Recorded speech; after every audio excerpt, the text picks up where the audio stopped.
வணக்கம். தினமணி.comஇன் செய்திகள் சில வரிகளில்.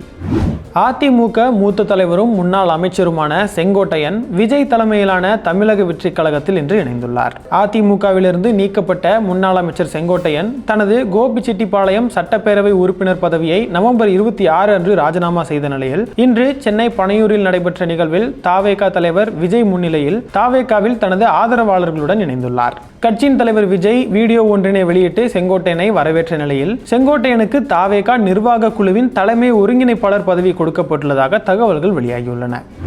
நான் என்று ஒருவன் நினைத்தால் ஆண்டவன் தான் என்று பார்த்து கொள்வார், இறைவன் நம்மை கண்காணித்துக் கொண்டிருக்கிறான் என அதிமுக பொதுச் செயலாளர் எடப்பாடி பழனிசாமியை தாவேகாவில் இணைந்துள்ள செங்கோட்டையன் விமர்சித்துள்ளார். தாவேகாவில் இணைந்த பிறகு செய்தியாளர்களை சந்தித்த அவர் திமுக அதிமுக இரண்டும் வெவ்வேறு அல்ல, இரண்டும் ஒன்றுதான் எனவும் இவர்களை தாண்டி புதிதாக ஒருவர் வேண்டும் எனவும் பேசியுள்ளார். செங்கோட்டையனின் விமர்சனம் குறித்த கேள்விக்கு பதிலளித்த எடப்பாடி பழனிசாமி செங்கோட்டையன் அதிமுகவில் இல்லை, அதனால் அவர் குறித்த கேள்விக்கு பதிலளிக்க வேண்டிய அவசியம் இல்லை எனவும் கூறியுள்ளார். சமூக நீதியை குழி தோண்டி புதைக்கும் ஆட்சியாளர்கள் மத்தியில் இருக்கும்போது VP சிங் போன்ற பிரதமரை இன்னும் கூடுதலாக மிஸ் செய்கிறோம் என தமிழக முதல்வர் மு.க. ஸ்டாலின் தெரிவித்துள்ளார். முன்னாள் பிரதமர் VP சிங்கின் நினைவு நாளை முன்னிட்டு பதிவு ஒன்றை வெளியிட்டுள்ள அவர் சொல்லிலும் செயலிலும் தமிழர்களின் நண்பராக விளங்கிய முன்னாள் பிரதமர் VP சிங்கின் நினைவு நாளில் அவரது சமூக நீதி சாதனைகளை போற்றி வணங்குகிறேன் என கூறியுள்ளார்.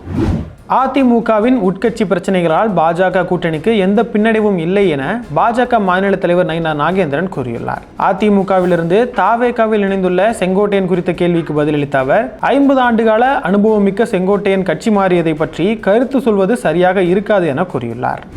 திமுக நாடாளுமன்ற உறுப்பினர்கள் கூட்டம் நவம்பர் 29 நடைபெற உள்ளதாக கட்சியின் பொதுச் செயலாளர் துரைமுருகன் தெரிவித்துள்ளார். நாடாளுமன்ற கூட்டத்தொடர் டிசம்பரில் நடைபெற உள்ள நிலையில் எம்பிக்களுடன் முதல்வர் மு.க. ஸ்டாலின் ஆலோசனையில் ஈடுபட உள்ளதாக தெரிவிக்கப்பட்டுள்ளது. தென்மேற்கு வங்கக்கடல் மற்றும் அதனை ஒட்டிய இலங்கை பகுதிகளில் டிட்வா புயல் உருவாகியுள்ளதாக வானிலை ஆய்வு மையம் தெரிவித்துள்ளது. சென்னையிலிருந்து தெற்கு தென்கிழக்கே 700 கிலோமீட்டர் தொலைவில் நிலை கொண்டுள்ள இந்த புயல் அடுத்த 48 மணி நேரத்தில் வடமேற்கு திசையில் தென்மேற்கு வங்கக்கடல் வழியாக நகரும் எனவும் நவம்பர் 30 வட தமிழகம், புதுவை, தெற்கு ஆந்திர கடலோர பகுதிகளை நோக்கி நகரக்கூடும் எனவும் கணிக்கப்பட்டுள்ளது. நடிகை அனுபமா பரமேஸ்வர் நடிப்பில் உருவாகியுள்ள லாக்டவுன் திரைப்படத்தின் ட்ரெய்லரை படக்குழு இன்று வெளியிட்டுள்ளது. AR ஜீவா இயக்கத்தில் NR ரகுநாதன் இசையில் லைகா நிறுவனம் தயாரிப்பில் உருவாகியுள்ள இந்த திரைப்படம் வெளியாவதில் தாமதம் ஏற்பட்ட நிலையில் டிசம்பர் 5 வெளியாக உள்ளதாக அதிகாரப்பூர்வ அறிவிப்புகள் வெளியாகியுள்ளன. தினமணி.comஇன் செய்திகள் சில வரிகளில் நிறைவடைந்தது. மீண்டும் சந்திப்போம். வணக்கம்.